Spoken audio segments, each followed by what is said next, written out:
ચાલો આજ એક એવા કાયદાની વાત કરીએ જેણે સામાન્ય માણસના હાથમાં એક મોટી તાકાત મૂકી દીધી. આપણે વાત કરી રહ્યા છીએ માહિતીના અધિકાર અધિનિયમ એટલે કે આરટીઆઈ વિશે.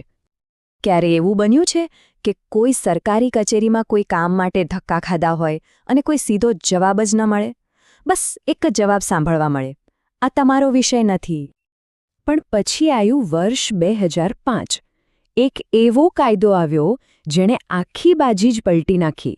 હવે આ તમારો વિષય બની ગયો. એક એવું હથિયાર મળ્યું જેનાથી સામાન્ય નાગરિક પણ સવાલ પૂછી શકે. જો આ કાયદો આવ્યો એ પહેલાંની પરિસ્થિતિ કંઈક અલગ જ હતી. સરકારી કચેરીઓમાં જાણે એક મૌનની દીવાર હતી. અરજીઓ કરો પણ એ ક્યાં ગઈ, કોની પાસે છે એનો કોઈ જવાબ નહીં. બસ ફાઇલોના ઢગલામાં ક્યાંક દબાઈ જતી.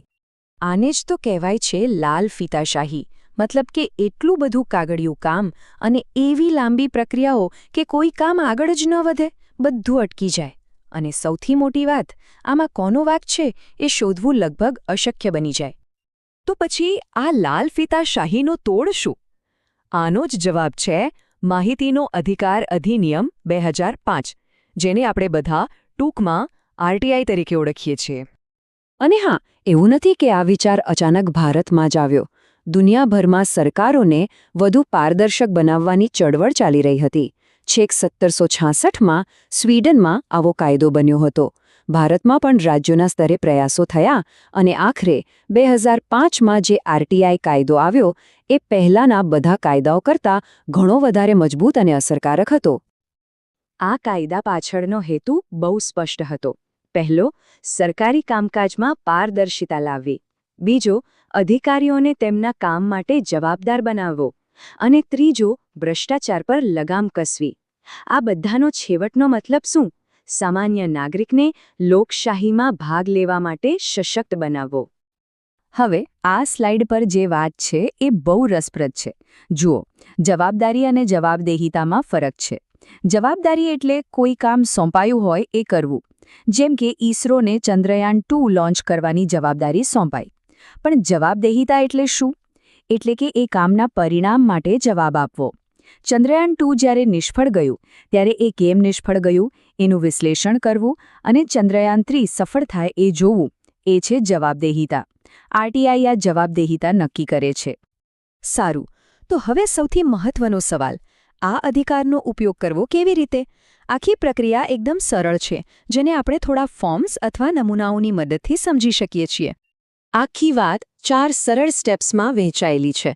પહેલું, નમૂનો ક ભરીને અરજી કરવાની. બીજું, નમૂનો ખ મારફતે નજીવી ફી ભરવાની. ત્રીજું, નમૂનો ગ દ્વારા માહિતી મેળવવાની. અને ચોથું, જો અરજી બીજા વિભાગને લગતી હોય તો એ નમૂનો ઘ દ્વારા ટ્રાન્સફર થાય છે. તો પહેલું પગલું, જે પણ વિભાગ પાસેથી માહિતી જોઈતી હોય એ વિભાગના જાહેર માહિતી અધિકારી એટલે કે પીઆઈઓને નમૂનો કમાં અરજી આપવાની. બસ આટલું જ. અને ખર્ચ કેટલો? સાવ નજીવો. ગુજરાતમાં રાજ્ય સરકારના વિભાગો માટે માત્ર 20 રૂપિયા. કેન્દ્ર સરકાર માટે તો એનાથી પણ ઓછા, ફક્ત 10 રૂપિયા. અને સૌથી સારી વાત એ છે કે જે લોકો ગરીબી રેખા નીચે જીવે છે એટલે કે બીપીએલ કાર્ડ ધારકો, એમના માટે આ સેવા બિલકુલ મફત છે. હવે જો માહિતી વધારે પાનાની હોય તો એના માટે પણ નક્કી કરેલા ચાર્ટ છે. જેમ કે A4 સાઇઝના પેજ માટે 2 રૂપિયા અથવા સીડીમાં માહિતી જોઈતી હોય તો 50 રૂપિયા. આ બધું તમને પહેલેથી જ જણાવી દેવામાં આવશે. આ કાયદાની સૌથી મજબૂત કડી છે સમય મર્યાદા. અરજી કર્યાના 30 દિવસની અંદર અધિકારીએ જવાબ આપવો જ પડે. અને જો કોઈની જિંદગી કે સ્વતંત્રતાનો સવાલ હોય તો આ સમય મર્યાદા ઘટીને માત્ર 48 કલાકની થઈ જાય છે. આ બહુ મોટી વાત છે. પણ માની લો કે 30 દિવસ પૂરા થઈ ગયા અને કોઈ જવાબ ન આવ્યો, અથવા જે જવાબ આવ્યો એનાથી સંતોષ નથી, તો શું અહીં બધું પૂરું થઈ ગયું? ના, બિલકુલ નહીં. આવી પરિસ્થિતિ માટે જ કાયદામાં અપીલ કરવાની પૂરી વ્યવસ્થા છે. આના માટે 2 સ્ટેપ છે. પહેલું, એ જ વિભાગના સિનિયર અધિકારી, જેને અપીલ અધિકારી કહેવાય, એમની પાસે 30 દિવસમાં પહેલી અપીલ કરી શકાય. ત્યાંથી પણ સંતોષકારક જવાબ ન મળે તો પછી 90 દિવસની અંદર રાજ્ય માહિતી આયોગમાં બીજી અપીલ કરી શકાય. અને આયોગનો જે પણ નિર્ણય હોય એ આખરી ગણાય છે. અહીં એક બહુ જ મહત્વની વાત યાદ રાખવા જેવી છે. જો અધિકારી 30 દિવસમાં માહિતી આપવામાં મોડું કરે તો પછી એ માહિતી તદ્દન મફતમાં મળશે. ભલે એ હજારો પાનાની કેમ ન હોય, એક પણ રૂપિયો ચૂકવવાનો નહીં. આનાથી અધિકારીઓ પર સમયસર કામ કરવાનું દબાણ બને છે. અને વાત અહીં જ નથી અટકતી. જો કોઈ અધિકારી જાણી જોઈને માહિતી આપવામાં મોડું કરે તો માહિતી આયોગ એ અધિકારીને દંડ પણ કરી શકે છે. રોજના 250 રૂપિયા અને વધુમાં વધુ 25,000 રૂપિયા સુધીનો દંડ. અને આ પૈસા અધિકારીના પગારમાંથી કપાય છે, સરકારી તિજોરીમાંથી નહીં. તો શું આરટીઆઈથી બધી જ માહિતી માંગી શકાય? ના, એવું નથી. આ કાયદો બહુ શક્તિશાળી છે, પણ એની પણ કેટલીક મર્યાદાઓ છે. અમુક પ્રકારની માહિતીને ગુપ્ત રાખવામાં આવી છે. જેમ કે આ અધિકાર માત્ર ભારતના નાગરિકો માટે જ છે. કોઈ સંસ્થા કે એનજીઓ આ કાયદા હેઠળ અરજી ન કરી શકે. બીજું, રાજકીય પક્ષોને પણ આ કાયદાના દાયરામાંથી બહાર રાખવામાં આવ્યા છે. અને ત્રીજું, દેશની સુરક્ષા અને અખંડિતતાને લગતી માહિતી કે પછી કોઈ કંપનીના વ્યાપારના રહસ્યો જેવી બાબતો પણ આરટીઆઈ હેઠળ માંગી શકાતી નથી. આ બધી જોગવાઈઓ કાયદાની કલમ 8માં સ્પષ્ટ રીતે લખેલી છે. તો આ બધી ચર્ચા પછી સવાલ એ થાય કે આ કાયદો આટલો બધો મહત્વનો કેમ છે? આનાથી શું ફરક પડ્યો?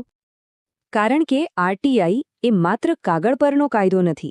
એ વાતની સાબિતી છે કે લોકશાહીમાં અસલી માલિક જનતા છે. સરકાર જનતા માટે કામ કરે છે અને જનતાને એ જાણવાનો પૂરો હક છે કે સરકાર શું કામ કરી રહી છે અને કેવી રીતે કરી રહી છે. પારદર્શિતા એ લોકશાહીનો પાયો છે અને આરટીઆઈ એ પાયાને મજબૂત કરે છે. આ કાયદાએ દરેક સામાન્ય નાગરિકને માત્ર એક મતદાર નહીં પણ એક જાગૃત ચોકીદાર બનાવ્યો છે. એક એવો નાગરિક જે હવે માત્ર જોતો નથી પણ સવાલ પણ પૂછી શકે છે અને જવાબ માંગી શકે છે. હવે જ્યારે આટલી મોટી શક્તિ હાથમાં છે તો વિચારવાની વાત એ છે કે પહેલો સવાલ શું પૂછવામાં આવશે?